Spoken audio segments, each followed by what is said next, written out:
나눌 말씀의 제목은 주인이 바뀌었습니다 라는 제목으로 말씀을 나누겠습니다. 신천지에 빠져서 쭉 지내다가 최근에 빠져나온 한 청년의 이야기를 들었습니다. 가족들 몰래 신천지에 다녔어요. 그러다가 가족들이 알게 되었습니다. 어느 날 이 친구가 집에 딱 들어왔는데 엄마 아빠가 방으로 따로 부르더래요. 방에 들어가니까 엄마도 있고 아빠도 있고 동생도 있고 다 있는 거예요. 뭔가 분위기가 이상하다. 근데 아빠가 먼저 말을 합니다. 아들아, 나는 네가 신천지에 다니고 있는 걸 알고 있다. 지금껏 가족들 몰래 숨겼는데 이제 정체가 들통난 거죠. 말합니다. 나는 네가 우리랑 같이 상담소에 갔으면 좋겠다. 그러자 이 아들이 어떻게 반응을 했을까요? 휴대폰을 찾기 시작합니다. 그리고 신천지에 전화를 걸고, 전화를 거는 이유는 이제 가족들이 다 알게 되었는데 이제 내가 어떻게 하면 좋은지 지시를 받기 위함이었습니다. 이 청년 앞에 있는 사람은 남이 아니라 이 청년을 낳아주고 길러주고 그동안 함께 해준 엄마 아빠예요. 그런데 엄마 아빠의 지시를 받는 게 아니라 신천지의 지시를 받고 있는 겁니다. 신천지 안에는 구조대가 또 있어가지고 이런 청년들이 가족들에게 정체가 들통났을 때 빠져나오면 잠도 재워주고 또 밥도 먹여주고 그럴 수 있는 곳이 다 준비가 되어 있다고 합니다. 절대 상담소에는 가지 못하도록 하고. 여러분, 이 청년의 부모의 마음이 어땠을까? 내가 너를 낳았고 내가 너를 키웠고 부모의 말을 듣지 아니하고 신천지의 말을 듣는, 내가 아빠인데 아빠의 말을 듣는 게 아니라 다른 사람의 말을 듣고, 내가 엄마인데 엄마의 말을 듣는 게 아니라 다른 사람의 말을 듣고, 부모님인데 부모님의 지시를 받는 게 아니라 자꾸 다른 사람들의 지시를 받기를 원한다고 한다면 도대체 이 아들은 누구 아들이 되는 겁니까? 상상만 해도 끔찍하죠. 하지만 지금도 이와 같은 고통을 안고 있는 가정이 너무 많다는 겁니다. 우리 하나님은 창조주이시고 나는 피조물입니다. 이건 안 변해요. 우리는 그릇이고 그릇을 만든 토기장에는 하나님이세요. 토기장이가 그릇을 만들 때 거기에는 토기장이의 뜻, 토기장이의 계획, 토기장이의 성품, 토기장이의 마음 다 담겨 있습니다. 토기장에는 이 그릇이 이렇게 쓰였으면 좋겠다. 이 그릇이 이렇게 했으면 좋겠다. 다 계획을 가지고 이 그릇이라고 하는 피조물을 만드신 겁니다. 그런데 그릇이 토기장이에게 삿대질을 하면서 왜 나를 이 모양으로 만들었느냐 따진다든지, 나를 이런 모양으로 만들 권한을 누가 당신에게 줬냐는 식으로 따진다면 이게 말이 되겠어요? 우리 예레미야 18장 3절 4절 말씀을 읽어 보겠습니다. 시작. 내가 내가 토기장의 토기장의 집으로 집으로 내려가서 내려가서 본즉 본즉 그가 그가 농로로 농로로 일을 일을 하는데 하는데 진흙으로 진흙으로 만든 만든 그릇이 그릇이 토기장의 토기장의 손에서 손에서 터짐에 터짐에 그가 그가 그것으로 그것으로 자기 자기 의견에 의견에 좋은 좋은 대로 대로 다른 다른 그릇을 그릇을 만들더라. 만들더라. 자, 그릇의 의견을 받아서 그릇을 만들어요? 창조주이신 토기장이신 하나님은 당신의 의견에 좋은 대로 그릇을 만드는 거지 저와 여러분의 의견을 묻지는 않아요. 우리는 그저 만들어 주시면 그 만든 모양으로 우리는 살아갈 뿐인 거죠. 우리 이사야 49장 5절 세 번역으로 한번 읽어보겠습니다. 시작. 질그릇 가운데서도 작은 한 조각에 지나지 않으면서 자기를 지은 이와 다투는 자에게는 화가 닥칠 것이다. 진흙이 토기장이에게 너는 도대체 무엇을 만들고 있는 거냐 하고 말할 수 있겠으며 네가 만든 것이 너에게 그에게는 손이 있으나 만하다라고 할 수 있겠느냐. 하나님은 창조주이시고 우리는 피조물인데 하나님이 피조물인 저와 여러분에게 뭘 주셨냐면 자유의지를 주셨습니다. 이 자유의지란 선택의 자유를 의미해요. 하나님이 창조주이시고 하나님이 토기장이시고 하나님이 아빠 아버지이십니다. 그런데 내게 주신 자유로 나는 얼마든지 하나님의 지시를 받지 않고 나는 내가 하고 싶은 대로 살 수 있는 자유가 내게 주어졌어요. 엄청난 선물인 거죠. 그래서 아담과 하와가 하나님의 명령을 거슬러 버렸어요. 그리고 마귀의 지시, 마귀의 명령에 순종해 버린 겁니다. 창조주의 지시를 받지 않고 피조물의 지시를 받은 거예요. 마귀의 지시를 받아버리는 거예요. 그러면 이제 누가 주인인 것입니까? 하나님의 지시를 받지 아니하고 참 주인이신 내 인생의 참 주인이신 하나님의 지시를 받지 아니하고 자꾸 마귀가 말하면 그렇게 할까 그렇게 할까 마귀에게 연락하고 마귀의 지시를 받고 마귀의 명령을 받고 마귀의 말씀을 듣고 그러면 도대체 누가 주인이란 말입니까? 나에게 주신 자유의지로 내가 스스로 하나님이 아닌 다른 사람을, 다른 대상을 나의 주인으로 삼아버리는 거죠.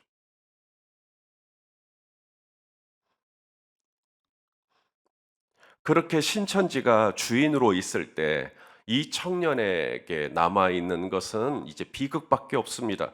이 청년은 계속해서 거짓된 삶을 살 수밖에 없어요. 마귀가 주인이 되어버리고 마귀의 지시를 받고 마귀가 하라는 대로 살아가면 결과는 사망입니다. 뻔해요. 도적이 오는 것은 도적질하고 죽이고 멸망시키고 마귀가 하는 일은 그것밖에 없습니다. 예수님께서 이 땅에 오신 이유가 우리로 하여금 다시금 하나님이 내 인생의 주인이 되도록 하시기 위해서. 그래서 예수님이 오신 거예요. 내 인생의 참된 주인이신 창조주 하나님께로 내 인생이 다시 돌아가기를 위하여서 예수님께서 이 땅에 오신 것입니다. 하나님이 다시 내 아버지가 되고 그래서 나는 이제 그 아버지의 지시를 받는 관계, 예수님이 포도나무가 되고 나는 그분의 가지가 되는 관계, 예수님이 토기장이가 되고 나는 그 손에 있는 그릇이 되는 관계, 예수님이 목자가 되시고 나는 그분이 기르시는 양이 되는 관계, 예수님이 나의 주, 로드, 주님이 되시고 나는 그분의 종이 되는 관계, 이 관계로 회복시키시기 위하여 예수님이 이 땅에 오신 것이죠. 그게 본래 창조의 목적이었으니까.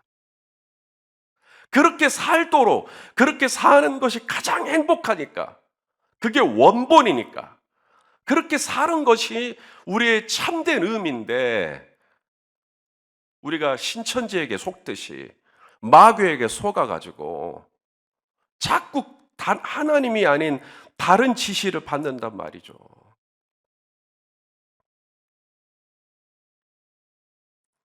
그래서 예수님이 이 땅에 오셔서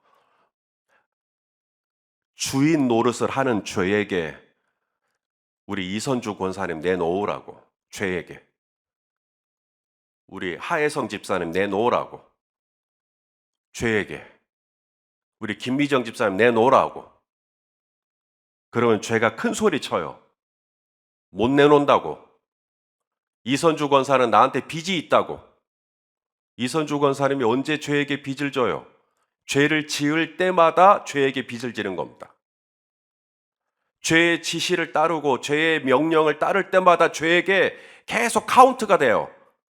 빚이 이렇게 쌓여요. 내 지시를 그동안 많이 받았고 내 명령을 많이 받았기 때문에 빚이 많아요. 그래서 이 부채를 상환하기 전에는 절대로 이선주 권사를, 이 하혜성 집사를 난 내놓을 수 없다. 그러면 그 빚이 얼만데요? 죄의 빚은 사망입니다. 죽어야 돼요. 그래서 예수님이 죽으신 겁니다. 우리 이선주 권사님을 위해서, 우리 김미정 집사님을 위해서, 하혜성 집사님을 위해서 예수님이 그 빚을 다 갚아주시기 위하여서, 우리는 갚을 수가 없으니까, 나는 파산이 됐는데.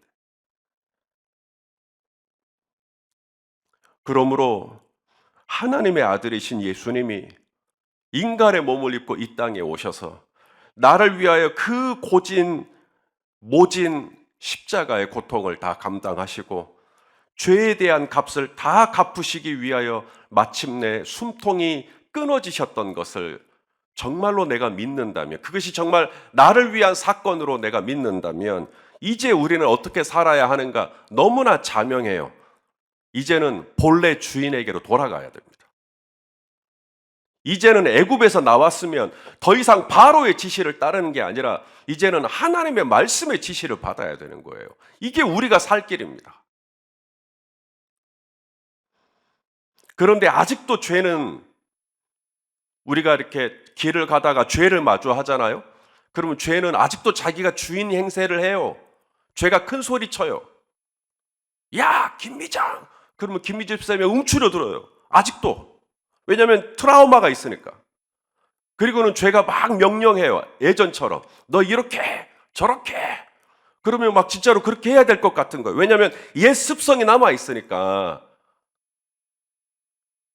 기억해야 돼요. 죄는 우리에게 큰 소리칠 자격이 없다라는 것. 죄가 여러분을 요동케 할 때 여러분이 분명히 기억해야 할 것은, 죄는 우리에게 큰 소리칠 자격이 없어요. 나는 이제 더 이상 죄와 아무 상관이 없습니다. 우리가 들어야 될 보이스는 죄의 보이스가 아니에요. 이제 저와 여러분이 들어야 할 유일한 보이스는 하나님 아버지의 음성밖에 없어요. 구원이란 주인이 바뀐 겁니다. 아니, 주인이 바뀐 게 아니라 도로 주인에게 돌아가는 거예요. 본 주인에게로 돌아가는 거예요. 그게 구원입니다.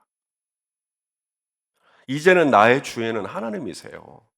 나를 위하여 죽기까지 사랑하신 하나님 아버지가 나의 창조주이시고 나의 참 주인이시고 나의 토기장이시고 나의 목자이시고 나의 아빠, 아버지이십니다. 그렇게 고백하시면 아멘 해 주십시오. 저희 집에 고양이가 2마리가 있어요.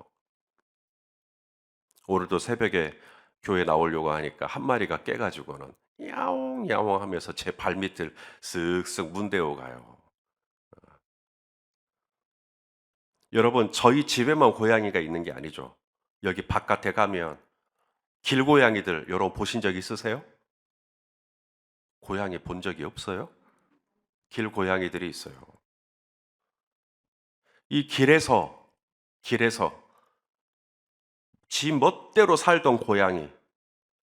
그런데 제가 그 중에 한 고양이가 예뻐요. 제 눈에 예뻐요. 오, 이 고양이 예쁘네. 주인이 없는, 그냥 길에서 그냥 자기들끼리 살아가는, 근데 그 고양이 한 마리를 제가 데리고 왔어요. 그 고양이가 구원을 받은 거죠. 이제 이 고양이를 저희 집으로 데리고 오면 제가 제일 먼저 하는 일이 뭘까요? 씻기는 거죠. 씻기는 거. 안 그러겠어요? 어떻게 밖에서 살던 그 냄새를 그대로 데리고 있을 수는 없으니까 이제 데리고 와서 씻기는 거죠. 고양이가 물 좋아해요, 싫어해요?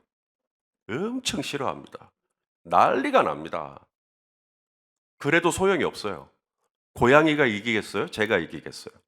네가 핥혀라. 나는 너를 끝내 시키겠다. 왜요? 그래야 네가 나랑 사니까. 나는 너랑 살기로 결정을 했다. 그렇다면 나는 너가 과거에 그 때묻고 살았던 걸 나는 용납할 수 없다. 씻자. 그리고 빡빡 씻어대는 거겠죠. 그리고 이제 제가 그 고양이에게 뭘 먹일까요? 예전에 먹던 음식물 쓰레기를 제가 먹일까요? 사료를 주겠죠, 사료. 그 사료 안에는 고양이에게 가장 좋은 영양소들이 다 들어가 있어요. 그것만 먹으면 돼요, 고양이는. 그래서 그 사료를 주는 겁니다. 애가 그렇게 단짠단짠하는 음식물 쓰레기에 길들여 있던 고양이가 사료가 맛있겠어요? 밍밍하고 맛이 없죠. 그래서 안 먹어요. 안 먹으면 어쩔 수 없어요. 굶겨요. 그러면 지가 배가 고프니까 나중에 사료를 먹어요. 그리고 사료의 맛을 알게 되겠죠. 오, 사료가 좋은 거네. 사료가 살아있고 운동력이 있어서 좌우의 날선 어떤 것보다도 예리하여 막 사료가 너무 좋은 거예요. 알게 되는 거예요. 사람이 떡으로만 사는 게 아니라 하나님의 입에서 나오는 말씀으로 사는 거니까. 그리고 이제 사료를 먹습니다. 새 생명을 얻게 되는 거죠.